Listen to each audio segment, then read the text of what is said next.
90% of good investments don't raise capital.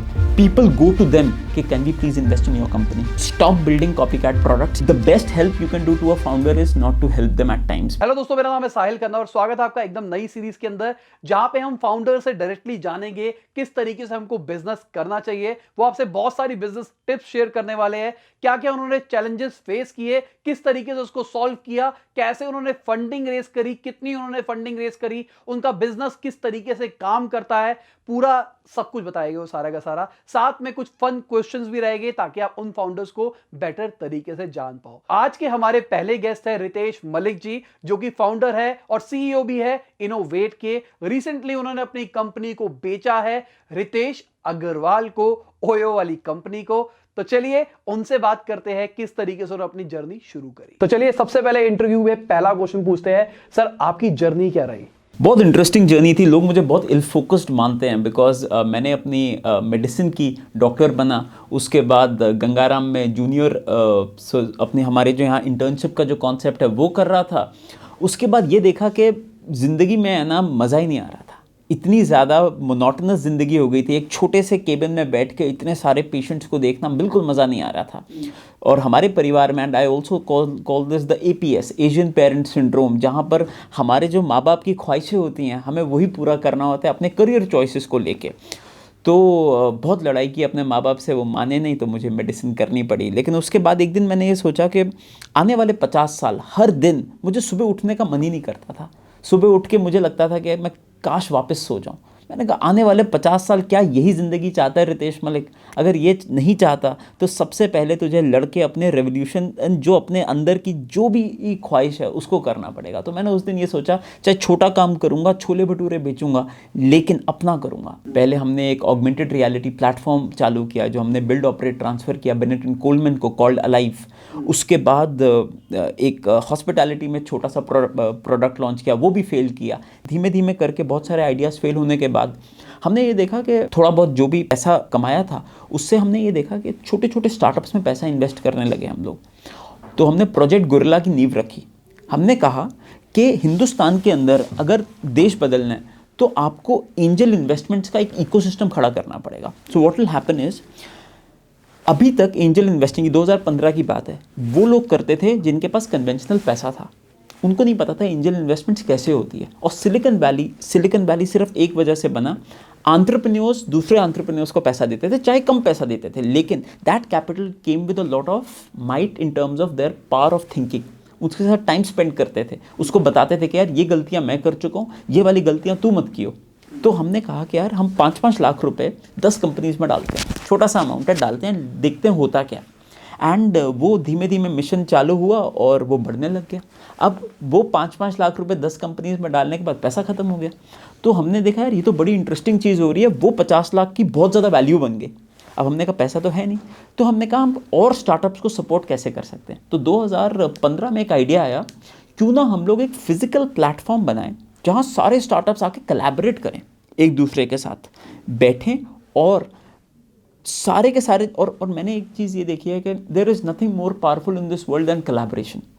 आप digital marketing जानते हैं, मैं थोड़ा बहुत बिजनेस जानता हूँ, दोनों अगर कोलैबोरेट करते हैं तो 1 और 1 11 हो जाते हैं, और 1 और 1 और 1 111 हो जाते हैं, कंपाउंडिंग इफेक्ट आ जाता है। तो मुझे लगता है कि जितने स्मार्ट लोग हैं अगर वो इकट्ठे आके बैठ जाएं और कुछ डेवलप करने की ठान लें और उस पर अपना पूरा जी जान झोंक दें तो वो गलत नहीं जा सकते। हमारी 4 शर्तें थी। सबसे पहला, we will be at the heart of the city. अभी तक सारे इंक्यूबेशन प्लेटफॉर्म्स थे मानेसर जहाँ पे सस्ती लैंड थी, या फिर नोएडा, ग्रेटर नोएडा जहाँ सस्ती लैंड थी। हमने कहा हम कनॉट प्लेस में होंगे ताकि एक्सेस हो, दिल्ली के हर कोने से 20 से 25 मिनट की मेट्रो की ड्राइव हो और सारे लोग यहाँ पे आएँ। और हम चाहते थे कोलैबोरेटिव प्लेटफॉर्म हो। कोलैबोरेटिव प्लेटफॉर्म का मतलब है अगर हम इवेंट कर रहे हैं, रोहिणी से आपको आधा घंटा लगेगा, निर्माण विहार से मुझे 25 मिनट लगेंगे, सारे लोग मिलकर दिल्ली का एक एपिसेंटर बना दें when it comes to startups. तो हमने कहा सबसे पहले तो हम लोग एक लोकेशन ड्रिवन मिशन चालू करेंगे। सेकेंड, हम बनाएंगे ऐसा जो ना देखा हो ना सुना हो। मुझे नहीं पता आपने इनोवेट की फोटोज़ देखी है या नहीं देखी। हम लोग we were awarded the second most beautiful co-working space by Fast Magazine in New York. We have been awarded with multitude of awards when it comes to our design. तीसरी ये चीज़ थी कि हम कम्युनिटी डेवलप करेंगे। हमने ये देखा location CP में कोई भी खोल सकता है, डिज़ाइन कोई भी बना सकता है। जो एक इंटेंजिबल प्रोडक्ट है वो है हमारी community. Can we help our entrepreneurs, and that was the whole idea. So हमने क्या किया, जितने भी अच्छे स्मार्ट बिजनेस लीडर्स थे, जैसे विजय शेखर शर्मा फ्रॉम पेटीएम, हम उनको लेके आए और हमने उनको कहा आप मार्गदर्शन दो वो एंटरप्रेन्योर्स को। ऐसे करके people who made it, they started coming and interacting with people who had that burning desire to succeed. ये करते करते हुआ क्या, हम लोगों का माइंड शेयर लेने लग गए। हम लोगों को जैसे साहिल है, साहिल में 100 कमियां हो सकती हैं, लेकिन डिजिटल मार्केटिंग में साहिल नंबर 1 हो सकते हैं। अब वो अपनी स्किल बाकी सब एंटरप्रेन्योर्स को बताएं।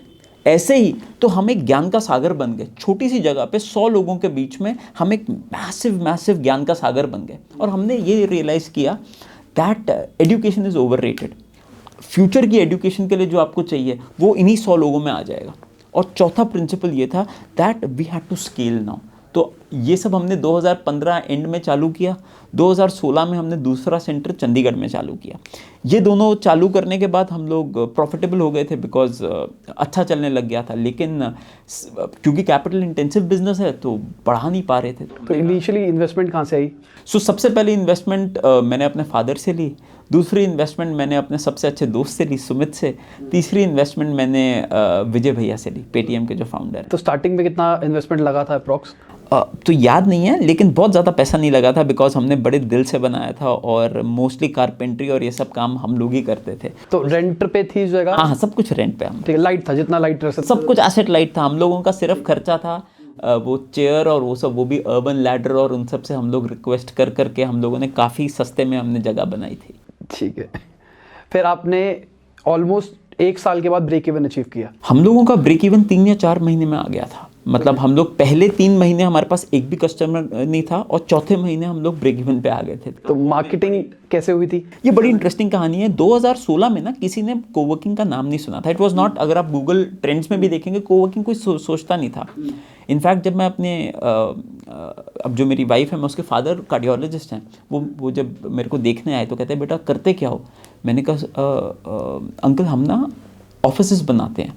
तो अच्छा, कहते कॉन्ट्रैक्टर हो? मैंने कहा नहीं हम देश बना रहे हैं, हम भारत के लिए एंटरप्रेन्योरियल कम्युनिटीज़ बना रहे हैं।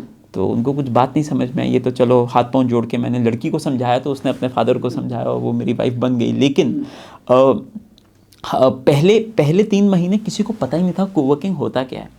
तो हमने ये देखा कि लॉन्च तो कर दिया, पहले 3 महीने में एक भी कस्टमर नहीं आया हमारे पास।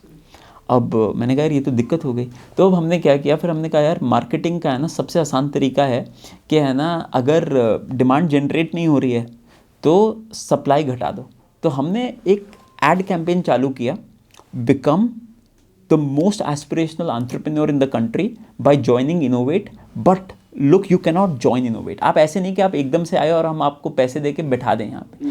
आपको इनोवेट में ज्वाइन करने के लिए अप्लाई करना पड़ेगा, स्केर्सिटी क्रिएट कर दो। हाँ, और हिंदुस्तान में कोई भी ऐसी चीज़ होती है जहाँ पे स्केर्सिटी हो जाती है, पूरी दुनिया पागल है। मैं पहले 5-5 हज़ार की सीट बेचना चाह रहा था लोगों को, वही सीट मैंने 15 से 20-20 हज़ार की बेची, क्योंकि हमारे पास कोई 800-900 एप्लीकेशंस आ गए और हमें 84 सेलेक्ट करने थे। तो बाकायदा उन सब की हम इंटरव्यू लेते थे। और वो पहला जो मार्केटिंग का। और सेकंड हमने बड़ा इंटरेस्टिंग काम ये किया, हमने एक सेगवे, अगर आपको पता हो, एयरवे करके आता है जिसमें आप घूम सकते हो 2 पहियों पे, वो मैंने खरीदा और हम चाणक्यपुरी के एरिया में मैंने इनोवेट की पूरी ब्रांडिंग शर्ट और बैग वैग लेके मैं खुद जाता था। जितने फिरंग थे सबके पास जा के हम बोलते थे कि आप अतिथि देवो भव एट इनोवेट। अगर आप फ्रीलांसर हो, एंटरप्रेन्योर हो, हम आपको इंडिया की कम्युनिटी दिखाएंगे। तो लोगों को बड़ा अच्छा लगता था, क्योंकि उनको फ्री वाईफाई, कॉफ़ी और वो फिरंगों के लिए हमने फ्री रख लिया था। अब हिंदुस्तान में एक और बड़ी इंटरेस्टिंग चीज़ है, जहाँ फिरंग जाता है ना, हमें लगता है यार ये प्रीमियम जगह होगी। तो ये दोनों चीज़ों की वजह से चौथे महीने में हम लोग सोल्ड आउट हो गए थे दोनों सेंटर्स में। उस टाइम कॉस्ट क्या आ रही थी हमारी एक सीट की? उस टाइम हमारी ज़्यादा कॉस्ट नहीं थी, रेंट और ये सब मिला के कोई हमारी 5,000 की कॉस्ट थी, और हम लोग we were making a killing of a profit. तो सर जर्नी तो शुरू कर दिया आपने, उसके बाद में कुछ दिक्कतें भी आई होगी बीच में? 3 महीने के बाद शुरू हो गया सब कुछ, उसके बाद क्या ऐसी मेजर आपने दिक्कतें देखी और कैसे उसको रिजॉल्व किया? जी, सबसे पहले और दिक्कत तो मतलब मेरी लाइफ में ना एक बड़ा अच्छा वर्ड है, मैं प्रॉब्लम नाम ही नहीं यूज़ करता ना दिक्कत यूज़ करता हूँ। सब कुछ चैलेंज है। चैलेंज की तरह लोगे। Challenge is a positive word, problem is a negative word. So हर दिन इन टीडिंग ट्रबल्स तो आती ही हैं। कभी कैश फ्लो मैनेजमेंट, स्पेशली जब आपका बूटस्ट्रैप्ड स्टार्टअप होता है, और स्पेशली जब आपके फैमिली ने आपको मना कर दिया होता है कि इसके बाद हम और पैसा नहीं देंगे, तो आपको एक डर हमेशा होता है कि अगर कल को हमारा बिजनेस ऐसा है कि हमारी रेंटल कमिटमेंट तो 9 साल की है, हमारी कस्टमर कमिटमेंट 1 महीने की है। अगर कस्टमर ने हमें छोड़ दिया तो अगले महीने का खर्चा कहाँ से निकलेगा तो हमें पता नहीं था। तो हमने ये देखा कि अगर इस बिज़नेस को बड़ा बनाना है, इसका एक ही तरीका है, हम हिंदुस्तान के सारे इंपॉर्टेंट मीटी मार्केट्स में होंगे और हर 3 या 4 किलोमीटर के अंदर एक इनोवेट होना चाहिए। उससे नेटवर्क इफेक्ट आएगा। उससे क्या होगा कि अब आप ये सोचिए, हम बेसिकली ये बनना चाहते थे कि अगर आप रोहिणी में से निकले, रोहिणी से आप निकले, आपके पास एक कनॉट प्लेस में जगह हो, एक आपके पास निर्माण विहार में हो, एक आपके पास साकेत में हो, एक आपके पास रोहिणी में हो, रजौरी गार्डन में हो, पंजाबी बाग में हो, ताकि आप जहाँ पे भी जाएं आप स्टारबक्स में ना जाएं।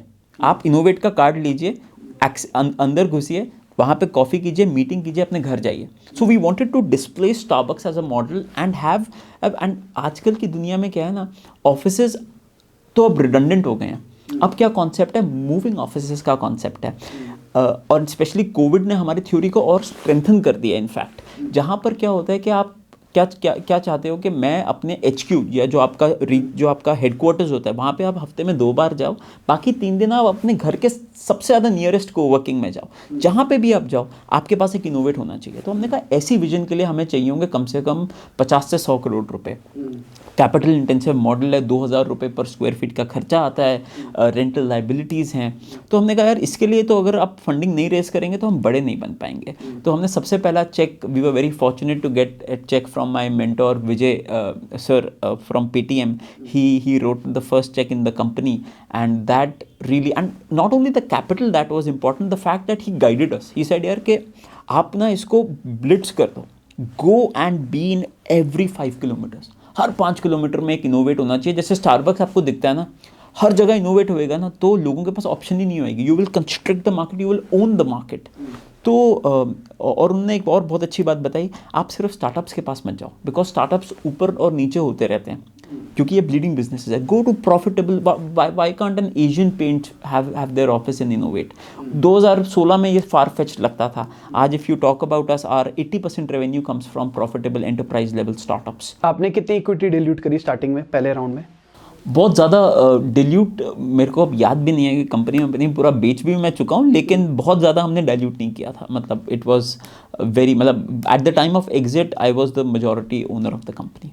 ओके तो बेसिकली अगर हम किसी के लिए, व्यूअर्स के लिए सजेशन देना चाहेंगे, तो स्टार्टिंग में अगर आपको पहले फंडिंग रेज करनी है, अगर आपको जरूरत पड़ रही है, तो आपको कितनी इक्विटी डिल्यूट करनी चाहिए अपने? मुझे ऐसा लगता है इसका ना एक थंब रूल होता है, बाकी तो सिचुएशन के ऊपर है, इंडस्ट्री के ऊपर है, बट इसका एक थंब रूल ये होता है कि आप सीड में 10 से 15% से ज़्यादा ना डाइल्यूट करें।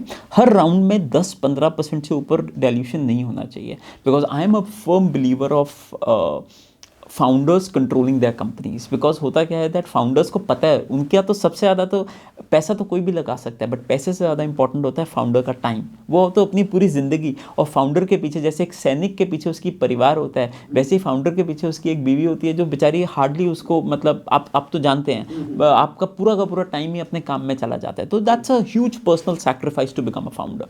तो सर ये फंडिंग राउंड जो भी आपने बताए, क्या कौन से होते हैं?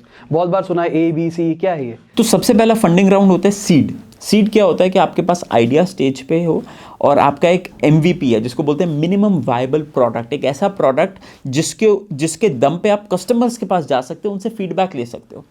सेकंड स्टेज होती है एंजल, जिसमें PMF, प्रोडक्ट मार्केट फिट हो जाता है, जहाँ पे कस्टमर बता देता है मुझे ये प्रोडक्ट चाहिए, इसके लिए मैं इतना प्राइस दूंगा। फिर आपका आता है सीरीज ए। सीरीज ए में क्या होता है, आपकी टीम बनने लग जाती है, क्योंकि अकेले फाउंडर कुछ नहीं कर सकता। You need to use the power of delegation. आप बहुत सारे अच्छे स्मार्ट लोगों को लेके आते हो, मिशन ड्रिवन बनाते हो कंपनी को, और एक मॉडल बनाते हो यूनिट इकोनॉमिक्स का। फिर आता है सीरीज बी, जहाँ पे आप क्या करते हो, you try and fetch profitability. Then you go to series C, जहाँ पे आप ग्लोबल डोमिनेशन का प्लान करते हो, ग्लोबल नहीं तो एटलीस्ट एक रीजन डोमिनेंस का प्लान करते हो कि इंडिया में हम लोग इस मार्केट में we will own at least 10% and above of the entire industry, and then and DEF वो आपके बहुत सारे आगे वाले राउंड जाते हैं, फिर फाइनली IPO आता है. बट मैंने आज तक कोई कंपनी IPO लेके गया नहीं, तो मुझे भी इतना आइडिया नहीं है, लेकिन मुझे सीरीज C तक का आइडिया है कि किस तरीके से कंपनीज को ग्रो किया जाता है. ठीक है, आप इनोवेट को सीरीज सी तक लेके गए थे. मैंने तो कंपनी बेच दी. So I have sold majority of the company to SoftBank backed OYO. तो अभी पूरा आपने बेच दिया या कुछ? I have a very small equity in the parent company now. Okay. Yes. फिर आप सर वाई कॉम्बिनेटर गए. वाई कॉम्बिनेटर में आपने क्या क्या सीखा, वहाँ पे क्या क्या लर्निंग रही आपकी? सो YC दुनिया का सबसे बड़ा एक्सेलरेटर प्रोग्राम है, और मैंने एक आर्टिकल ये देखा 2016 में कि हिंदुस्तान से सिर्फ 5 या 6 कंपनीज YC गई. तो मैंने कहा यार ऐसा क्या है YC के अंदर कि कोई नहीं जा पाता. तो हम लोगों ने अप्लाई किया and we are very fortunate कि हमें YC में जगह मिल गई. तो YC जाके एकदम, क्योंकि सिलिकॉन वैली में 6 महीने जब आप रुकते हो तो आपका दिमाग एकदम खुल जाता है. आपका ना यहाँ हिंदुस्तान में होता क्या है कि जब आप अपने फैमिली के साथ रहते हो, अपने दोस्तों के साथ रहते हो, आपका ना दिमाग वो एक कुएं के मेंढक जैसा हो जाता है कि नहीं यार इतना ही आपका एक सीलिंग है. लेकिन जब आप YC जाते हो तो आप ये सोचते हो कि मैं दुनिया का सबसे बड़ा क्यों नहीं बन सकता, क्योंकि वहाँ पे है ना एस्पिरेशंस पे कोई रोक नहीं है. अगर आप ह्यूमन साइकोलॉजी को देखें ना, अगर मैं आपको ये कह दूं कि इसके जस्ट ऊपर छत है तो आप है ना खड़े नहीं होगे, आपको डर लगेगा कि नहीं मेरे को लग जाएगी. अगर मैं आपको कह दूं इसके 2 किलोमीटर ऊपर छत है, आप एकदम से खड़े हो जाएंगे. तो द क्वेश्चन इज आपकी सीलिंग कहाँ पे है, और सीलिंग को ना YC हटा देता है. वो कहता है कि अगर आप कोवर्किंग में कर रहे हैं तो उन्होंने YC ने पूछा आप कितना बड़ा बनना चाहते हैं. मैंने उनको कहा मैं दिल्ली का सबसे बड़ा कोवर्किंग ब्रांड बनना चाहता हूँ. कहते मज़ा नहीं आया. तो मैंने कहा मैं हिंदुस्तान का सबसे बड़ा कोवर्किंग ब्रांड बनना चाहता हूँ. कहते नहीं मज़ा आया. तो मैंने कहा आप बताइए व्हाट शुड आई बिकम. कहते you should become freaking the largest coworking brand of this universe. कि कल को कोई एलियन भी आए ना वो भी आपके यहाँ काम करे. पहले मुझे हंसी आ गई क्योंकि बिलीफ नहीं होता. एक चीज़ जो हर हिंदुस्तानी में मिसिंग है वो है होप और बिलीफ. हम लोगों में ना बिलीव नहीं है. मैं आपको अगर आज कहूँ ना साहिल कि यार साहिल आप ना $5 बिलियन की कंपनी बना सकते हो, ठीक है, आप शायद हाँ बोल दो, ठीक है, आप में अपना बिलीव होगा. बहुत कम लोग हैं जो इसको बिलीव कर पाएंगे. उनके ना माइंड में एक हमेशा शंका रहती है. वो शंका को दूर करना, जिस दिन हम अपने इंडियन जो शंका को दूर कर गए ना सब अचीव हो जाएगा. हमारी जो एजुकेशन सिस्टम है ना वो हमारी सीलिंग को कम करता रहता है. आप किसी बच्चे से पूछेंगे कि वो क्या बनना चाहता है, वो कहता है कि यार मैं एस्ट्रोनॉट बनना चाहता हूँ. यही आप उसी बच्चे से जब वो 12वीं क्लास में होएगा उससे पूछें वो क्या बनना चाहता है, वो बेचारा कहेगा मैं CA या डॉक्टर बनना चाहता हूँ या इंजीनियर बनना चाहता हूँ. तो एजुकेशन सिस्टम का काम ये होना चाहिए जो एक क्यूरियोसिटी है, जो एक चंचल माइंड का जो एक जो वेव डेवलप होती है उसको और बेहतर करे, ना कि उसको रोके. तो मुझे लगता है कि वहाँ पर ना ये सब हट जाता है. बिकॉज आप सिलिकॉन वैली में, जैसे मैं पालो अल्टो गया और वहाँ पे मैं एक कैफ़े में बैठा हुआ था, तो मैं एकदम से मैंने बाजू में देखा ब्रायन चेस्की जो एयरबीएनबी के फाउंडर हैं वो आए. तो मैं उनके, और हिंदुस्तान में क्या होता है कि हम लोग तो फ़ैन हो जाते हैं, मतलब लोगों के, जैसे हम बॉलीवुड में भगवान मानते हैं, मैं स्टार्टअप्स में ब्रायन चेस्की और मार्क जुकरबर्ग को भगवान मानता हूँ. तो मैं उनके पास गया और मैं उनसे बात किया तो जनरली बात हुई. तो उन्होंने कहा हम भी YC से हैं. तो मैंने कहा मैं भी ये वाले बैच YC से हूँ. तो फिर वो आए हमारे को लेक्चर देने, और उस लेक्चर में होता क्या है, जब आप ब्रायन चेस्की को देखते हैं, और मैं हमेशा लास्ट बेंच में बैठता था YC के सारे लेक्चर्स में, मैं फर्स्ट बेंच में बैठता था.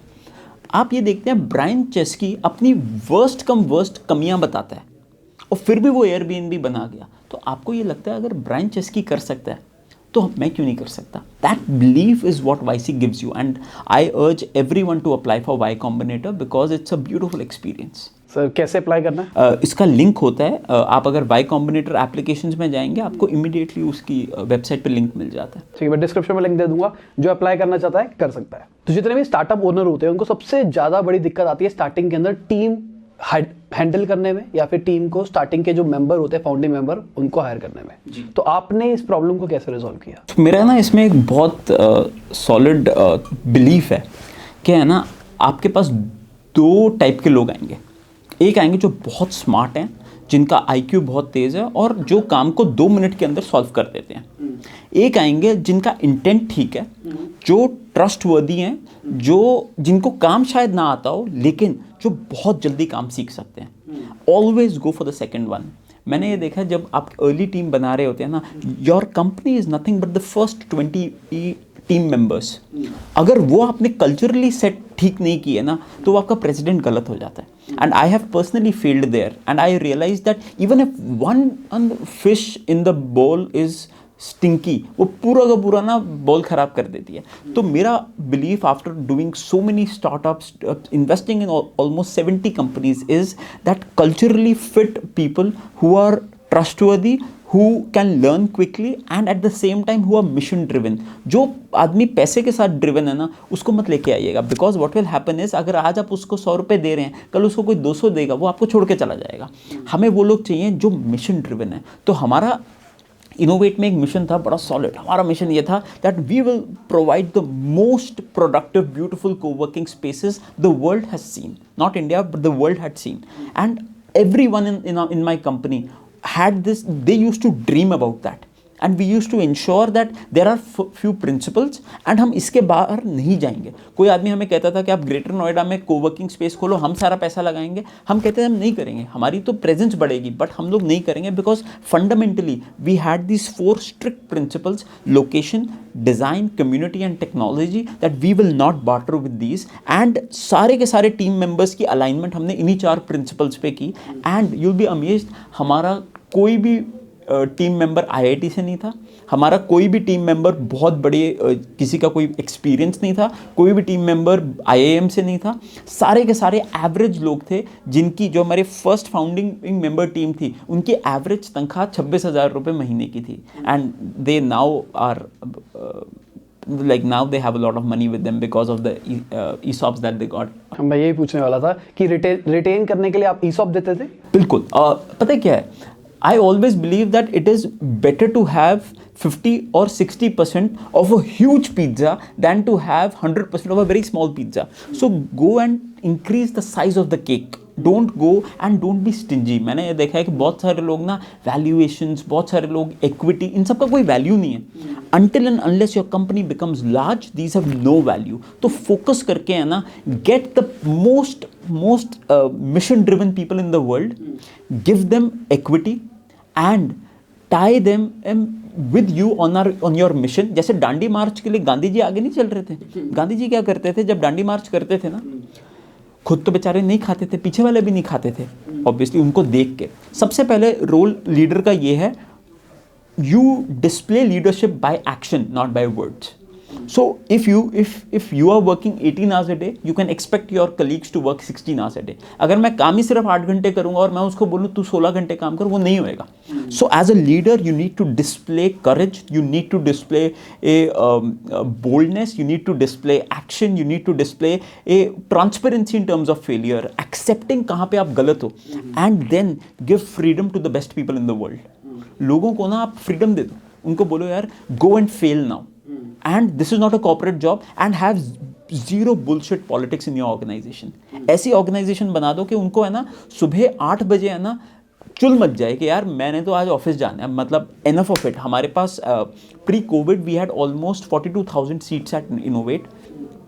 इतने सारे लोगों का, हम लोगों का एक ही मिशन था, मंडे ब्लूज। हम लोग ना हिंदुस्तानी ना गारफील्ड्स होते हैं। गारफील्ड्स क्या होते हैं, उनको मंडे से घबराहट होती है। संडे शाम को है ना सब लोगों को 10 लग जाते हैं कि यार कल सुबह यार संडे है, मन नहीं करता, सुबह उठने का मन नहीं करता।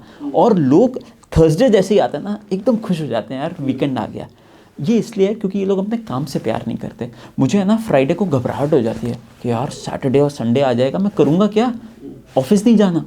द आइडिया इज़ दैट हम ऑफिस को इतना अपीलिंग बना दें। आप सोचिए ना, आप आज अगर आप देखें हमारे ऑफिस कितने मंडेन हैं, अभी तो फिर भी सुंदर हो गए हैं। अगर आप एक कानपुर के ऑफिस में चले जाएं, आप उसके वॉशरूम में नहीं घुस सकते, इतना बदबू आता है। एसी नहीं चलता, पानी सीलिंग से टपक रहा है, कॉफ़ी अच्छी नहीं है। हमने ये देखा कि अगर अच्छे ऑफिसेज हो ना, लोगों को एक्चुअली काम करने का मन करेगा। Collaborative open offices are the future of work. So हमारा मिशन इनोवेट में 2 pronged था। एक तो अपनी टीम के लिए हमने एक ये डिफाइनिंग मोमेंट रखा था, we will invest capital only for 2 things। Either our cost will go down with that capability or our customer, it will become difficult for our customer to leave us। Focus on adding value to your customer's life। Consumer और customer के पीछे पड़ जाओ, वो भगवान नहीं है, वो भगवान से बहुत ज़्यादा आगे है, लोग ये समझते नहीं है। कृष्ण भगवान अगर यहाँ से आए और यहाँ से मेरा इनोवेट का एक कंज्यूमर आ रहा है, मैं सबसे पहले इनोवेट के कंज्यूमर के पास चले जाऊँगा, क्योंकि कृष्ण भगवान मुझे समझेंगे, वो कहेंगे कोई बात नहीं, लेकिन ये वो शायद आज आ रहे हैं, हो सकता है कल ना आए, ये जो है ना, इससे मेरी किचन चलती है। People don't understand that our only job as founders is कि हम लोग है ना अपने कस्टमर को इतना वैल्यू दे दें कि वो गदगद हो जाए। वो और कस्टमर इतना लोग कहते हैं कस्टमर्स में ना ब्रांड लॉयल्टी नहीं है, सब गलत बातें हैं। कस्टमर इतना लॉयल होता है ना, स्पेशली हिंदुस्तानी ना, हम लोग बड़े इमोशनल हैं। अगर किसी ब्रांड ने हमें इज्जत दे दी ना, हम उसके लिए तिजोरियां खोल देते हैं। And but the day they start disrespecting us, हम लोग बजाते भी बहुत अच्छे से, हम लोग इतना मारते हैं उस ब्रांड को, चाहे वो ट्विटर पे हो। And we should understand India. So मुझे लगता है as Indian customers and as founders we should know who our customer is, and we should just मतलब कस्टमर्स के लिए ना हमें पूजा करनी चाहिए। उनको है ना एक रत्ती भर की भी तकलीफ नहीं होनी चाहिए आपका प्रोडक्ट यूज़ करते हुए। और जब हो, कान पकड़ के सामने सॉरी बोल दो। इतना भी आप कर दोगे ना, कस्टमर तो बेचारा मतलब, और कस्टमर आप ये देखें ना, वो आपको पैसा दे रहा है, और लक्ष्मी अगर वो आपको दे रहा है तो आपका पूरी जिम्मेदारी है, it is your moral ethical duty to make sure that he gets the maximum value, and that is the secret of business. लोग क्या करते हैं, लोग शॉर्ट टर्म प्ले करते हैं। लोग मुझसे पूछते हैं आपकी मार्केटिंग कॉस्ट और ये सब इतना कम क्यों है। हमारा सिंपल फंडामेंटल है, हमारी मार्केटिंग कॉस्ट इसलिए कम है बिकॉज हमारा प्रोडक्ट अच्छा है। Great companies are built on great products. हम लोग ना, हमारे 3 फंडामेंटल्स हैं प्रोडक्ट के। सबसे पहला, हमारा प्रोडक्ट दुनिया के, आप कोई भी हमारा कंपटीशन खोल लीजिए, उनसे 19 या 20 फ़र्क हो तो मैं कह नहीं सकता, उनसे बेहतर ही मिलेगा। सेकंड, हमारा प्रोडक्ट हमारे नियरेस्ट कंपटीशन से 50 से 60% सस्ता मिलेगा। और हमारा प्रोडक्ट में ना एक हिंदुस्तानियत है। हम लोगों ने ना ये देखा, लोग क्या करते हैं, वेस्ट को कॉपी करते हैं कि अगर हमारे कॉम्पिटिटर ने दारू फ्री में देने लग गए, बहुत सारे कोवर्किंग में हो रहा है, फ्री में दारू देते हैं। हमने कहा हम ये सब नहीं करेंगे, हम इंडियन कल्चर को फॉलो करेंगे। बिकॉज हिंदुस्तानी आदमी रात को तो अल्कोहल मैनेज कर नहीं सकता, उसको दोपहर में आप अल्कोहल पिला रहे हो, वो वैसे ही बेचारा हिंदुस्तानी तो मतलब इनोसेंट, इन लोगों को कहाँ से अल्कोहल मैनेज करेगा। हमने कहा हम लोगों के सिंपल फंडामेंटल्स हैं। इनोवेट में आप जब भी जाएंगे, हम लोगों का एक कॉन्सेप्ट है जिसको हम बोलते हैं नारियल फोड़ो, ये हमारा ये ट्रेडमार्क हैशटैग भी है। आप जैसे ही आएंगे, हम आपको एक नारियल देते हैं, आपके एक कलश देते हैं, एक टीका लगाते हैं, शुभ शुरुआत करवाते हैं आपके काम की। क्योंकि काम, अगर आपने किसी के नए काम में बरकत डालनी है, उसको है ना पूरा सपोर्ट कीजिए। And that is what innovate is. We are not a coworking space. Our fundamental thesis is, आपको कोई भी हेल्प चाहिए ना, we will help you out. So that is what we believe that आप कुछ भी काम करें, चाहे आप छोले भटूरे बेचें ऐसे कि लोग ना उंगलियां चाटते रह जाएं। हर चीज़ की शुरुआत, चाहे वो MDH मसाले थे, चाहे वो रिलायंस था, चाहे वो गोदरेज था, जितनी भी अच्छी कंपनीज थे, they started with one product. और वो प्रोडक्ट में उन्होंने इतनी शिद्दत डाल दी, इतना प्यार डाल दिया कि वो आज इतने बड़े बन गए। तो सर, ESOP बता रहे थे आप, ESOP का कोई रूल भी है कि कितने % तक हम डिल्यूट कर सकते हैं? कोई ऐसा रूल नहीं है। मैं ये मानता हूँ जितना ज़्यादा दें उतना ज़्यादा अच्छा है, क्योंकि ना लोगों को मोटिवेटेड रहना चाहिए। अप्रॉक्स 0.1% टाइप्स या फिर 1-2% टाइप्स? वो ना actually it all depends on किस टाइप का एम्प्लॉय है। और मैं तो एम्प्लॉय का भी वर्ड, मुझे लगता है एम्प्लॉय बिकॉज वही नौकर आ जाता है। Employ is not a good word. वो कलीग हैं, वो पार्टनर्स हैं। हम लोगों ने एक थीसिस, और ये वाली मैंने थीसिस अपने यहाँ पे प्रोपोगेट की थी। अगर मैं फाउंडर हूँ तो जितने भी L1 मेरी टीम है वो सारे फाउंडिंग पार्टनर्स हैं। उनको हम लोग एम्प्लॉयज़ नहीं बोलेंगे, क्योंकि वो भी मेरे साथ, वो तब से मेरे साथ जुड़े हुए हैं जब से मुझे भी नहीं पता था रेवेन्यू कहाँ से आएगा। आज अगर इनोवेट बड़ा बना है, वो सिर्फ और सिर्फ मेरे से ज़्यादा उनकी मेहनत की वजह से बना है। जिस दिन हम ये रियलाइज़ कर दें, इंडिविजुअली आप कुछ नहीं कर सकते। अगर आज आप वीडियो भी बनाने आए हैं, आपके साथ एक ये भाई साहब आए हैं, इनके बिना आप ये वीडियो नहीं बना सकते। Individually you can not do things, as a team, as a family you can achieve, you can break mountains. तो मेरे को ऐसा लगता है दैट एट ESOPs में है ना बहुत लोग कंजूसी करते हैं, वो नहीं करना चाहिए। आपने कितना दिया था? हमारे ESOPs थे मेरे हिसाब से 15 से 16% के। कितने मेंबर्स में बटे थे वो? मुझे लगता है 9 या 10। Okay. So it was a decent sized ESOP structuring, and it was very good for us. I'm very grateful to my early partners Ankush, Hemant, Aishwarya, Vivek, श्रद्धाशील जिनकी वजह से कंपनी बनी। मैं प्राउडली ये कह सकता हूँ, अगर मैं 16 घंटे काम करता हूँ तो ये लोग 18 घंटे काम करते हैं। तो उनका पैशन की वजह से कंपनी बनी। सर अभी आप प्रोजेक्ट गोरिल्ला के बारे में बता रहे थे, तो अगर किसी को आपसे फंडिंग चाहिए जी तो आपको कैसे अप्रोच कर सकते हैं वो? तो ना मैं जनरली लोगों को ये कहता हूँ कि फंडिंग किसी से भी लेनी हो ना, बेस्ट तरीका है किसी को मत अप्रोच करो। यू बिल्ड, आप ना एक आदमी को अप्रोच करो, आपकी सारी प्रॉब्लम सॉल्व हो जाएंगी, और वो है आपका consumer. The best angel investor is your consumer. सबसे पहला तो ना आप रिसर्च करो कि ऐसी कौन सी नीड है जो best products come from founders own needs. हमने इनोवेट इसलिए बनाया क्योंकि मैं ऑफिस से परेशान था। मेरा पहला ऑफिस था नोएडा सेक्टर 63 में। इतना घटिया ऑफिस, 8 घंटे मैं बनियान में है ना जनरेटर का प्लग वही करता रहता था, पानी नहीं आ रहा होता था। वो मेरा काम यही होता था पूरा दिन। As a founder you are not CEO, you are not chief executive officer, you are chief everything officer, janitor की तरह काम करता था। तो मैंने ये देखा, ये नीड मुझे बहुत सॉलिड लगी, and we built an empire out of it. Now आप ये देखो, आप बिकॉज अगर आपको कोई प्रॉब्लम है ना, that means you are personally touched by that personal challenge. Think दैट is that challenge a relevant challenge for a lot of people, and talk to people। and आजकल क्या इंटरनेट के ज़माने में 48 घंटे चाहिए होते हैं। The problem is people don't jump, you start the business. मेरे पास बहुत सारे लोग आते हैं, because of my nature of business को वर्किंग स्पेस है, तो बहुत सारे लोग मेरे पास आते हैं आइडियाज़ के लिए। तो कहते हैं ये वाला आइडिया कैसा है, ये वाला आइडिया कैसा है। मैं उनको कहता हूँ ideas are a commodity, diamond dozen, हर आदमी के पास आइडिया है। एग्जीक्यूशन कोई नहीं कर रहा, लोग जंप नहीं करते, लोग people don't start, and starting is magic. आप चालू करोगे ना, आप फेल करोगे सबसे पहले। और सेकेंडली एक ऐसी चीज़ है, इसके ऊपर मैं बाद में आता हूँ, इससे पहले अभी आपने जो एक बड़ा पर्टिनेंट क्वेश्चन पूछा, पैसा कैसे रेस किया जाए। बेस्ट पैसा रेस किया जाता है by building a good product for the right consumer and going out in the market. And अगर कंज्यूमर ने आपको पैसा दे दिया ना, तो आपको पहले तो इसकी ज़रूरत नहीं है। Secondly, this is very interesting, 90% of good investments don't raise capital. People go to them, okay, can we please invest in your company? And the only secret sauce here is build a great product, add value, don't build copycat products.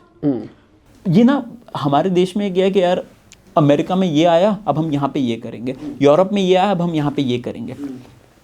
Stop building copycat products. India के अंदर खुद में हमारे पास इतनी need है, you can't even imagine. Let us think how can we build. क्यों ना इंडिया से 2015 तक तो नहीं हुआ था, फिर भी होने लगा, क्यों ना इंडिया से टेक्नोलॉजी प्रोडक्ट्स भारत के लिए बने और दुनिया के लिए बने। Let us become the largest exporter of technology products in the world. Let us become the largest exporter of software in the world. And मुझे लगता है कि and obviously if you want to reach out, I am at info@drriteshmalik.com. I try to respond to as many emails that I can, but the easiest way is don't reach out to investors. They will not invest in you if you don't have a product market fit. Have a basic product, go to your customers, try and get money out of them. And secondly, one thing which a lot of people ask, that how do you become humble, how do you become, humility is one thing. लोगों के पास ना पैसा आने के बाद humility खत्म हो जाती है। That is the worst thing that can happen to a person. तो I always tell this thing, the only way to be humble is to do sales.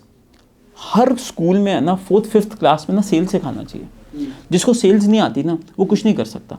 And we are all एक भिखारी भी है ना, अपनी पीड़ा को बेच रहा होता है रेड लाइट के ऊपर। हर इंसान को सेल्स आनी चाहिए, और सेल्स है ना, और सेल्स दुनिया का सबसे पाक साफ काम है। सेल्स से पैसा आता है, पैसे से पूरे लोगों के किचन चलते हैं, इतनी एम्प्लॉयमेंट जनरेट होती है। तो सेल्स मैन हमारे ना मेडिकल कम्युनिटी में जो MR नहीं होते हैं, जो मेडिकल रिप्रेजेंटेटिव होते हैं, उनको ना बड़ी तुच्छ निगाहों से देखिए, तो सेल्समैन है, वो भगवान है। सेल्समैन इज, हम सब सेल्समैन हैं, and you should know how to sell, and the easiest way to sell is to build trust. Focus on building trust. अगर आपने ट्रस्ट बना दिया ना अपने कस्टमर्स के साथ, अपने पार्टनर्स के साथ, if I talk nicely with you, you will like talking to me. But if you develop trust in me, you would like to do business with me. So focus on building trust and learn sales. That will make you extremely humble. हमने sir एक series बना रखी है sales के ऊपर, Very तो complete course है basically. मैंने कुछ पेड कोर्सेज लिए थे, बहुत बढ़िया, बहुत महंगे, मैंने सीखे और उसको इंडियन तरीके से मोल्ड किया, बहुत बढ़िया, क्योंकि बहुत सारी टेक्निक्स है जो इंटरनेशनली काम करती है, इंडिया में काम नहीं करती। बिल्कुल। तो मैंने उसको मोल्ड करके एक पूरा फ्री कोर्स बनाया था। तो बेसिकली ये जो सीरीज है, ये सीरीज भी हमने इसलिए बनाई है ताकि लोगों की हेल्प हो पाए, जो वाई कॉम्बिनेटर नहीं जा सकते, जो महंगी महंगी एजुकेशन अफोर्ड नहीं कर सकते, उनको भी लर्निंग मिले directly by founders. Very cool. तो अभी स्टार्टिंग में अभी आपने बताया कि गोरिल्ला के अंदर आप 5 लाख रुपए देते हो, तो स्टार्टिंग के अंदर, तो अगर 5 लाख रुपए, मेरा आइडिया अच्छा है, प्रोडक्ट मार्केट फिट है, तो 5 लाख रुपए आप मेरी इक्विटी जो कैलकुलेट करोगे वो किस हिसाब से करोगे? सी वैल्यूएशन निकालने के बहुत तरीके हैं। अब तो 5 लाख सिर्फ नहीं डालते, अब थोड़े से ज़्यादा अमाउंट भी बढ़ा दिया है, प्लस नंबर ऑफ इन्वेस्टमेंट्स भी कम किए हैं पहले से, बिकॉज ज़्यादा मीटी इन्वेस्टमेंट्स, क्योंकि हमने देखा that it is better to invest in companies जिसमें है ना founder pedigree is very good. तो हमने धीमे धीमे इस पूरे स्ट्रक्चर को रिवैम्प किया है, but it's very difficult to comment on equity, but we take anywhere between 0.1 to 0.5%, we don't do more than that. Like हमारा गोल ये रहता है that we don't want to we don't want to take we want to take equity in just points, so that we become a very small part of that entrepreneur's dream, and the smaller portion that we have, we don't negotiate on valuations and all much, because ये ना ये बहुत simple concept है। अगर company चलनी है तो कम stake में भी हमारे को बहुत सॉलिड एग्जिट मिलेगा। अगर कंपनी नहीं चलनी है तो 5% में भी नुकसान है, 0.1 में भी नुकसान है। तो हम लोग we don't negotiate, and our only focus is that become the most founder friendly investors, because. तो आप स्ट्रेटेजिक हेल्प भी देते हो अगर किसी को कोई इशू आ रहा है तो? कोई भी प्रॉब्लम है तो they keep on coming to me, but I don't intervene, मतलब I don't intervene in their day to day business. हम लोग पैसा दे के है ना लिटरली पावर ऑफ अटर्नी भी उनको दे देते हैं कि वो जला दो पैसे को, we don't care. Like we want to be the best help you can do to a founder is not to help them at times, because होता क्या है that at founders का जो अपना ड्रीम होता है ना, आपके साथ बहुत सारे डिफरेंस ऑफ ओपिनियन हो सकते हैं।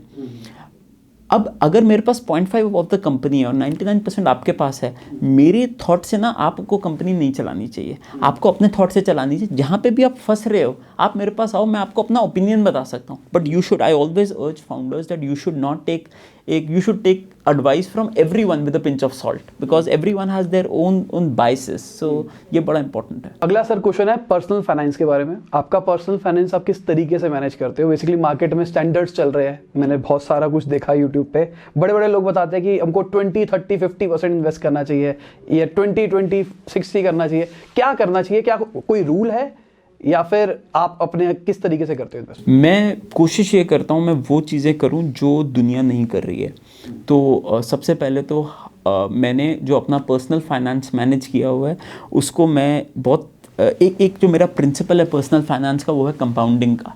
आई am a firm believer of compounding, not only for money but for my skills. अगर मुझे कोई भी चीज़ सीखनी है तो मैं उसको एकदम से नहीं सीखता, मैं हर दिन उसका 1% और फिर फाइनली मैथमेटिक्स में जादू है। तो कंपाउंडिंग एक ऐसी चीज़ है जो मुझे लगता है, अगर आपको खैर पता होगा कि अगर आप सिर्फ 20,000 रुपये हर महीने सेव करें और उसको स्टॉक मार्केट में लगा दें तो ये 20,000 रुपये कोई लगभग 35 करोड़ रुपए हो जाते हैं 40 साल के बाद। तो मतलब आप ये लगा लीजिए कि जस्ट छोटा छोटा कीजिए, लेकिन धीमे धीमे अपना है ना, आप टाइम फ्रेम ले। लोग गलत कहाँ करते हैं, लोगों का ना, लोग इम्पेशेंट हैं। लोग क्या चाहते हैं कि मैं स्टॉक मार्केट में 5,000 रुपये लगाऊं और मुझे 15,000 वापस मिल जाए। मैं पर्सनल फाइनेंस में मैं बहुत ज़्यादा रिस्क अवर्स हूँ। जहाँ पे रिस्क लेना है, स्टार्टअप सबसे ज़्यादा रिस्की बेट्स होती हैं, वहाँ पे हम सिग्निफिकेंट रिस्क भी लेते हैं, लेकिन हर चीज़ की एक साइंस होती है। अगर मैं आपको कहूँ कि नहीं यार आप HUL का स्टॉक लो, तो कभी मत लेना, क्योंकि आप अपनी रिसर्च करो, साइंस बनाओ, हर चीज़ में आप साइंस बनाओ। पर्सनल फाइनेंस का एक ही, मेरे को बहुत लोग कहते हैं बिटकॉइन खरीदो, कि आप बिटकॉइन बहुत ऊपर जाएगा, बिटकॉइन ऐसा होगा, बिटकॉइन वैसा होगा। हो सकता है हो, लेकिन बिटकॉइन मैं तभी लूँगा जब मेरे को साइंस समझ में आए, और हो सकता है मेरे को एक्सपेंसिव लेना पड़े, मैं उसको भी मानता हूँ, लेकिन मैं पर्सनल फाइनेंस का मेरा रूल नंबर 1 ये है, मैं कभी भी कोई ऐसी चीज़ नहीं करता जो मुझे नहीं समझ में आती। दूसरा रूल ये है दैट कंपाउंडिंग इज़ मैजिक। आप है ना 5 साल कोई भी आप इन्वेस्टमेंट करो ना, आप 3 से 5 साल का वेट करो, क्योंकि है ना पहले साल है ना कुछ रिटर्न नहीं आएगा, फिर आप फ्रस्ट्रेट हो गया, पैसा बाहर निकाल लोगे। एक चाइना में एक बैम्बू ट्री है जो 80 मीटर की हाइट लेता है, पहले 4 साल वो सिर्फ 1 मीटर तक ग्रो करता है, 5वें साल वो 80 मीटर ग्रो करता है। That is compounding. वो हमें नहीं दिखता कि, लेकिन वो नीचे पूरी अपनी रूट बना रहा होता है। तो हमारा फोकस कंप्लीटली एक चीज़ के ऊपर होना चाहिए, और वो ये है दैट आप ना पेशेंस रखो इन्वेस्टमेंट में। दूसरी चीज़, आप छोटा छोटा पैसा हर महीने डिपॉजिट करवाते जाओ। और अगर आपको स्टॉक मार्केट्स में करना है तो आप चालू करो, लेकिन you start with large cap companies, जिसमें है ना पैसा capital erosion, return on capital से ज़्यादा इंपॉर्टेंट रिटर्न ऑफ मूल है। जो आपका रिटर्न ऑफ कैपिटल है वो बड़ा इंपॉर्टेंट है। ब्याज, आदमी क्या करता है, अच्छा यार यहाँ पे 36% का मेरे को ब्याज आ रहा है, मैं यहाँ पे इन्वेस्ट कर देता हूँ। आप अपने रिस्क को कंट्रोल करो, रिस्क को मिटिगेट करो, और पर्सनल फाइनेंस में आप छोटा छोटा अपना पैसा हर महीने एलोकेट करो और उसको डाइवर्सिफाई करो। मेरे जैसे 7 कैटेगरीज हैं जिसमें मैं डालता हूँ। मैं मेटल्स में भी डालता हूँ, शेयर मार्केट में भी डालता हूँ, स्टार्टअप्स में भी डालता हूँ, रियल एस्टेट में भी डालता हूँ, मैं कमोडिटीज़ में भी डालता हूँ, मैं हो सकता है आने वाले समय में मैं बिटकॉइंस में भी डालूँ, हो सकता है मैं बॉन्ड्स भी खरीदता हूँ। तो the idea is you should not have only one and build a blended portfolio. मेरा जो पोर्टफोलियो टारगेट होता है वो होता है 15% पैट पर ईयर। सो 15% का पैट पर ईयर अगर मैं करने लग गया तो 10 साल के बाद I will be one of the richest people in the ecosystem. तो सर आप बेसिकली इन्वेस्ट कितना परसेंट करते हो और बाकी क्या क्या करते हो? जैसे कोई हमारा व्यूअर है वो 1 लाख रुपए कमाता है, तो 1 लाख रुपए से कितना परसेंट उसको अपने एक्सपेंस के लिए निकालना चाहिए डे टू डे? क्योंकि खर्च करना चाहे तो वो लाख रुपए पूरा उड़ा देगा। कितना परसेंट उसको उसमें से सेविंग के लिए निकालना चाहिए, या फिर कितना परसेंट उसको इन्वेस्ट करना चाहिए अलग अलग चीज़ों के? मेरे इसमें ना, और मैं ना फ्रेमवर्क्स बनाता हूँ। तो मेरा फ्रेमवर्क सबसे पहला ये है कि मेरा रूल है, मैं डिप्रिशिएटिंग एसेट नहीं खरीदता। मतलब I can buy a lot of good cars but I don't buy. This is my thought process. हो सकता है गलत हो, बहुत लोग मुझे कहते हैं तुम पागल हो, लेकिन I can buy a lot of good clothes but I don't. My thesis is that bye appreciating assets. My second thesis is become absolutely a miser when it comes to money, because पैसा एक ऐसी चीज़ है, पता है पैसे को currency क्यों बोलते हैं? Because it's live, its current. तो मुझे मेरा अपना रिक्वेस्ट है सारे के सारे युवाओं को कि पैसे में बहुत शक्ति है, पैसा जितना सेव करें, डोंट वेस्ट मनी। बहुत सारे लोग मैं देखता हूँ अपने फ्लैम्बॉयंट पार्टीज़ में, बहुत सारे लोग बड़ी बड़ी जगहों में खाने में, गुच्ची और ऐसे कपड़ों में, इन सब में पैसा इन्वेस्ट करते हैं। मैं वो सब में नहीं मानता। हो सकता है मेरी बात आज बहुत सारे लोगों को अजीब लगे, लेकिन मेरा फर्म बिलीफ है पैसा है ना, 1-1 रुपये की बहुत वैल्यू होती है। जिसने 1 रुपये का ध्यान रख लिया ना, वो जब 100 1 रुपये के सिक्के बन गए तो आपका 100 रुपये हो गया। और पैसा लुटाना बहुत आसान है, पैसा कमाना बहुत मुश्किल है। लोगों को लगता है पैसा आसानी से कम जाता है, बहुत मुश्किल है। ये आप भी जानते हैं, पैसा कमाना बड़ा मुश्किल काम है। एक ही तरीके से आप बहुत ज़्यादा पैसा कमा सकते हैं, वो है अगर आप स्मार्ट इन्वेस्टिंग करें। और मुझे तो ऐसा लगता है कि आप अपने ना बेयर बोन्स पे आ जाइए। आप ये देखिए, आपको बेसिक, अब जैसे फॉर एग्जांपल ये जूता है, ये काले रंग का सेम जूता मुझे लुई विटॉन का भी मिल सकता है, और ये मैं बाटा का भी पहन सकता हूँ। मैं बाटा का पहनता हूँ, मुझे क्वालिटी है, मेरे को कंफर्टेबल है, मैं अपना पॉलिश करके रखता हूँ और मुझे किसी को दिखाना नहीं है। गाड़ी आप एक इनोवा भी ले सकते हैं, फॉर्च्यूनर भी ले सकते हैं, और आप रोल्स रॉयस भी ले सकते हैं। बट मेरा शुरू से, क्योंकि मैं एक छोटे से गाँव से बिलोंग करता हूँ, मेरा शुरू से एक बिलीफ है कि है ना, पैसा ऐसी चीज़ है, अप्रिशिएटिंग। आप गोल्ड लो, आप मेटल्स लो, आप कंपनीज के अंदर स्टॉक ले लो जो बढ़ते रहे। आप कुछ नहीं तो, क्योंकि अब आप एक और आपको मैं चीज़ बताऊंगा, इन्फ्लेशन इज़ अ मैस। आज के 100 करोड़ रुपए 2030 में अगर आपने सिर्फ बैंक में रखे, वो हो जाएंगे 16 करोड़ 90 लाख रुपए। अब आप ये देखिए, आज के 10 लाख रुपए 16 लाख 90 हज़ार हो जाएंगे। तो ये इन्फ्लेशन इतना एक मेस है। अगर आप देखेंगे धीमे धीमे, पहले एक स्टारबक्स, जब स्टारबक्स नया हिंदुस्तान में आया था, कॉफ़ी आती थी कोई लगभग 150 रुपये की। आज वही स्टारबक्स 350-400 रुपये की कॉफ़ी देता है, क्योंकि इन्फ्लेशन बढ़ता जा रहा है देश के अंदर। तो लोग ना करेंसी को समझ नहीं पाते, उनको समझ नहीं आता फाइनेंस होता क्या। उनको लगता है कि हम बहुत अमीर हो गए क्योंकि अब हम 1 लाख रुपये कमाने लग गए हैं। 1 लाख की आज वैल्यू बहुत कम हो गई है। आज से 10 साल पहले 1 लाख रुपये ह्यूज होता था। तो हमें ये भी देखना है कि लोग ये ना एक मिथ है, और सारी गवर्नमेंट्स दुनिया की चाहती हैं कि आप गरीब रहें। सारे अमीर लोग चाहते हैं कि आप गरीब रहें। वो चाहते हैं कि आप है ना अपने सारे पैसे बड़े बड़े रेस्टोरेंट्स में जाके खर्चा करें, अल्कोहल पिएं और इन्जॉय करें। बट पैसे में बहुत शक्ति है। आप अपने एक एक पाई का हिसाब रखें। पर्सनल फाइनेंस का रूल नंबर 1 ये है, एक एक पाई का पहले तो आप हिसाब रखें। आप उसको एक डायरी बना लीजिए, आप लिखें एक एक पाई को। उसके बाद आप कोशिश ये करें, बेयर मिनिमम आप ये देखें, जब भी आपके पास ऑप्शन हो ना दो कि नहीं यार मैं ये खरीद सकता हूँ ये, और अगर आप वो वाली खरीद को पोस्टपोन कर सकते हैं ना तो आपके लिए बेहतर है। क्योंकि आज जो आपको चीज़ 100 रुपये की मिल रही है, कल वही चीज़ आपको है ना 70 रुपये में मिलेगी बिकॉज ऑफ इन्फ्लेशन। सो वो हमें लगता है कि वो महंगी हो रही है, लेकिन अगर आप उसको कॉस्ट टू कॉस्ट देखेंगे तो बहुत सस्ती हो रही है। Secondly taxation, you should no taxation, you should no finance. मतलब आपके ना एसेट्स आपके नंबर्स पे होने चाहिए। प्रॉब्लम क्या है, अगर मैं आज आपसे पूछूं कि आपके 1 लाख रुपए में आप स्मार्ट टैक्सेशन कैसे कर सकते हैं, दैट डज नॉट मीन कि मुझे गवर्नमेंट से टैक्स की चोरी करनी है, लेकिन गवर्नमेंट खुद बहुत सहूलियतें देती है आपकी, वो आपको इंडेक्सेशन का बेनिफिट देती है। आप उन सब चीज़ों को समझो। आप अपने सीए पे रिलाई मत करो, क्योंकि सीए के लिए आप एक अकाउंट हो, आपका अपना पैसा है, अपने पैसे को। और ये मेरा बचपन से रूल रहा है, चाहे मैं 100 रुपये कमाऊँ, चाहे मैं 100 करोड़ रुपए कमाऊँ। मेरा एक जो कॉन्सेप्ट है वो ये है कि मेरा जो पैसा है वो मेरे लिए, जो मेरी लक्ष्मी माँ है मेरे बैंक अकाउंट के अंदर, उसकी रक्षा मैं नहीं करूँगा।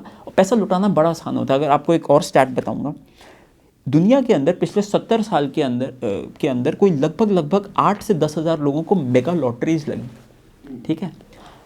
7 साल के बाद देखा गया वो सारे के सारे लोग सेम सारा पैसा उठा के वापस इस नीचे आ गए। उसका रीज़न ये था, जिसको जितनी जल्दी पैसा मिलता है ना वो उतनी जल्दी उड़ा देता है, क्योंकि उसके पास स्किल नहीं है पैसे को वो रखने की। इसीलिए मैं बचपन से, मेरी भी अब जैसे बेटी पैदा हुई है, आपकी भी हुई है, मैं बचपन से है ना बच्चों को मैं एक चीज़ इनकलकेट करना चाहता हूँ कि है ना पैसा सेविंग में जितनी शक्ति है ना वो किसी चीज़ में नहीं है। पैसा बचाओ, पैसे को ठीक जगह इन्वेस्ट करो, प्रोटेक्ट योर मनी। कल को यही पैसा तकलीफ में काम आएगा, और जहाँ पे पैसा काम आता है ना वहाँ पे कोई और चीज़ काम नहीं आ सकती। मैं सबसे डिसएग्री करता हूँ, लोग कहते हैं पैसे में कोई शक्ति नहीं है, money can not bring happiness and all. This is all bullshit. Money is so important. I agree that money cannot buy relationships, but money is important for your life. The first rule of being an entrepreneur or being even an employee is make money. Making money is not a crime. It is important for you. Saving, investing is important for you. This money will come in need of your family. और कल को आपके relatives को heart की surgery करवानी हो ना, do you know the largest cause of bankruptcy in our country? Personal bankruptcy. It is healthcare.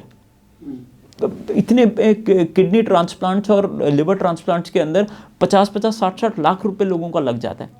हमारा एक ऐसा देश है जहाँ पे इंश्योरेंस की कवरेज ही नहीं है। तो आप ये देखिए, पैसे की बहुत अहमियत है। सबसे पहला ये जानना बड़ा इंपॉर्टेंट है कि पैसा इंपॉर्टेंट है। दूसरा ये जानना है हर पैसे का हिसाब होना चाहिए। तीसरा ये जानना, don't buy things which you don't need. 90% आप अपने कमरे में चले जाइए, आप देखेंगे 90% चीज़ों को ना आप 1-2 बार यूज़ करके छोड़ देते हो। अब आपके पास एक इंडेक्स फ्रेमवर्क होना चाहिए कि यार ये चीज़ की एक्चुअल वैल्यू है या नहीं है ना, तो आप हटाइए और अपने गोल्स बनाइए। ये बहुत इंटरेस्टिंग चीज़ है। 25 साल का मैं था, मैंने एक गोल बनाया और अपने मैं बटुए में रखता हूँ कि मुझे 100 करोड़ रुपए कमाने by the time I turn 30, and I did that. The reason is, वो ना आप ना अपने माइंड में ना यही बनाने लग जाते हो। बहुत सारे लोग पूछते हैं कि यार एग्जिट आपके दिमाग में था या नहीं था, बहुत सारे लोगों के एक क्वेश्चन आते हैं। मेरा भी क्वेश्चन है। हाँ, तो ये ना एक्चुअली आपका जो दिमाग है ना ये चंचल होता है, जो सामने आएगा आप देख लोगे। लोग मुझे कहते हैं कि नेटफ्लिक्स तो है ना 2 दिन के लिए फ्री आ गया। मैंने कहा फ्री नहीं है नेटफ्लिक्स, तुम्हारा time is bloody more important than the subscription cost of Netflix. You should actually pay Netflix के यार यहाँ पे मेरे को डालो मत। लोग अपना समय को की कीमत ही नहीं जानते, पूरा दिन। ये सब एक ना हम ड्रग्स हैं, ये सब अभी तो हमें समझ नहीं आ रहा। इंटरनेट ड्रग्स हैं, फेसबुक और ये सब। लोग 3-3 घंटे इस पे बैठे रहेंगे, व्हाट्सएप के अंदर बकवास लोगों से मैसेजबाजी करते रहेंगे। योर फोकस इज दैट आपका सिर्फ एक धर्म है। और एक और इंटरेस्टिंग आपको बात बताऊंगा, हम सब जगलर हैं। मैंने एक बड़ी अच्छी बात सुनी थी। जगलर आपको पता है क्या होता है? जो 5 गेंदों को वो करते हैं। हमारी 5 गेंदें पता है कौन सी हैं? 5 में से 3 गेंदें हम सब हैं। 3 गेंदें हैं रबर की और 2 हैं कांच की। 3 गेंदें रबर की कौन सी है? प्रॉपर्टी, पैसा और फ्रेंड्स। ये तीनों रबर की गेंदें हैं। 2 कांच की बड़ी फ्रजाइल गेंदें हैं, एक है हेल्थ और एक है फैमिली। हम ये 5 को ऐसे वो करते हैं कि सब रबर की हैं, और हम फ्रेंड्स को, अपने पैसे को और रियल एस्टेट को कांच की मानते हैं, उन दोनों को रबर की मानते हैं। अगर एक बार हेल्थ और फैमिली ख़राब हो गई ना, वो कभी वापस नहीं आएगी। अगर आपकी वाइफ का एक बार आपने से ट्रस्ट हट गया, वो कभी वापस नहीं आएगा। हमें है ना जगलिंग ऐसे करनी चाहिए कि चाहे प्रॉपर्टी एक बार आप नीचे छोड़ दो, रबर की बॉल है, वापस ऊपर आ जाएगी, लेकिन एक बार आपकी हेल्थ, तो आपका फोकस होना चाहिए आपकी फैमिली, आपकी हेल्थ। मैंने अपनी लाइफ के कुछ प्रिंसिपल्स बनाए हुए हैं। I have only 10 people in my life जिनके साथ I share, and that is it. 11th में आदमी आने ही नहीं देता अपनी लाइफ के अंदर, क्योंकि जो आदमी आएगा मेरा टाइम खाएगा। And that is it. You need to say no to a million things to say yes to important things which are your family.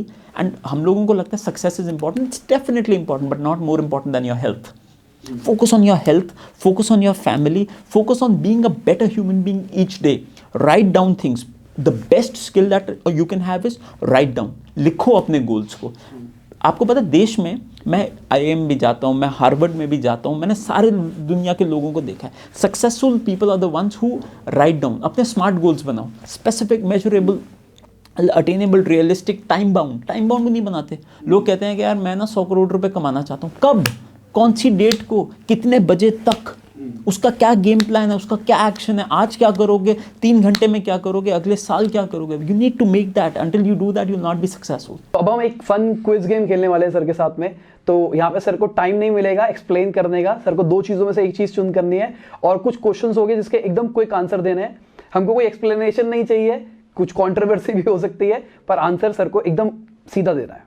Android और iOS, फंडिंग और बूटस्ट्रैप, एंजल इन्वेस्टमेंट और venture capitalist, angel investment, debt और equity, debt, family और business, family, veg और non veg, veg, fame और money, fame, street food और fine dining, street food, winter और summer, winter, beach और mountain, mountain. Perfect holiday आपके लिए क्या है? संडे जब आप छुट्टी मना रहे हो तो उसका आपके लिए क्या है वो? फैमिली के साथ, दादाजी के साथ, घर पे रहना। घर पे। बेस्ट फूड अभी तक जो आपने कहीं पे भी खाया हो? मैं पंजाबी खाना खाता हूँ। आई लव कोई भी रेस्टोरेंट काके दा होटल, काके दा होटल, चांदनी चौक? नहीं, ये आपका कनॉट प्लेस। आपका ऐसा क्या बेस्ट फीचर है जो कि आपको सबसे अलग बनाता है अपार्ट ऑफ हम्बल? वो तो मैं आपको बता रहा हूँ कि आप हम्बल हो। I am trustworthy, I will never betray you. मतलब, and I think that is दुनिया के अंदर सबसे इंपॉर्टेंट स्किल है। If you can be trustworthy you will. Best startup in India? Paytm. Best movement of the life? Moment having a daughter. Favourite movie? 3 idiots. अगर आपके ऊपर कोई book लिखी जाए या कोई मूवी बने, तो अगर बुक लिखी जाए तो कौन राइटर चाहोगे आप, और अगर मूवी बने तो आप किसको चाहोगे वो एक्ट करे आपके लिए? विक्की कौशल अगर मूवी बने तो। मूवी चाहिए आपको या फिर आपको बुक चाहिए? मूवी चाहिए। मूवी चाहिए। हाँ। फेवरेट बुक कौन सी है आपकी? Favourite book is White Tiger. Morning person या night owl? Night. I sleep at 4 o'clock। अभी बच्ची होने नहीं, से पहले आई कंसिस्टेंटली 4 o'clock। आपकी हॉबी क्या है? I play guitar. सर गाना हो जाए। इस चीज को हम इंस्टाग्राम पे डालेंगे, क्योंकि यहाँ डालेंगे तो कॉपीराइट आ जाएगा, तो इसके लिए इंस्टाग्राम फॉलो कर लो, डिस्क्रिप्शन में लिंक है। सर आपको क्या लगता है आने वाले कुछ टाइम के अंदर हमारा फ्यूचर क्या रहेगा देश का? कौन सी इंडस्ट्रीज ग्रो करने वाली है? Complete focus on industry 4.0। I call this Rania 53। Robotics, artificial intelligence and machine learning, nano technology, internet of things, autonomous vehicle and electric vehicle infrastructure, 5G and 3D printing. सारे बोल दिए sir ने तो। Industry 4.0। आप क्या advice देना चाहोगे एक स्कूल गोइंग स्टूडेंट को जो अभी इस टाइम पे 9, 10, 11, 12 के अंदर है? तो आप ऐसी क्या, फर्क नहीं पड़ता कि आप काले हो या गोरे हो, फर्क नहीं पड़ता आप हिंदी बोलते हो, इंग्लिश बोलते हो, मीठा बोलो, फर्क नहीं पड़ता कि आप क्लास में अच्छा परफॉर्म करते हो या नहीं करते हो। बिकम, मेरे फादर से मैंने पूछा मैं बड़े होके क्या बनूं? सारे बच्चों का एक ही क्वेश्चन होता है, बड़े होके क्या बनूं मैं? तो मेरे फादर ने बड़ी अच्छी बात बोली, कहते पहले अच्छा इंसान तो बन। अच्छे इंसान ही नहीं है दुनिया के अंदर, बाकी तो बन ही जाएगा कुछ ना कुछ। फाइनल एक मैसेज हमारे व्यूअर्स के लिए जो आप कहना चाहोगे, जो चीज वो अपनी लाइफ के अंदर अप्लाई करें? Consistently focus on building relationships, long term relationships. Long term means that don't think इनके मुझे इस आदमी से क्या मिल सकता है, पूछो मैं क्या दे सकता हूँ, how can I help this person, how can I help this cause, and be a giver. दुनिया के अंदर गिवर नहीं है। दुनिया के अंदर ना हर आदमी ये सोचता है कि मैं इससे रिलेशन बना लूँ तो मुझे कुछ इससे मिल जाएगा। Become a giver, give people whatever skill you have and be trustworthy, be honest, loyal and be a good human being, and then find your passion and just focus on that area and by the end of the day, honestly, it does not matter how many networks or friends you have. It just matters if you have 10 people in your life who can give life for you, you are extremely rich. Thank you sir, बहुत अच्छा लगा आपके साथ। Likewise Sahil, thank you very much. Thank you.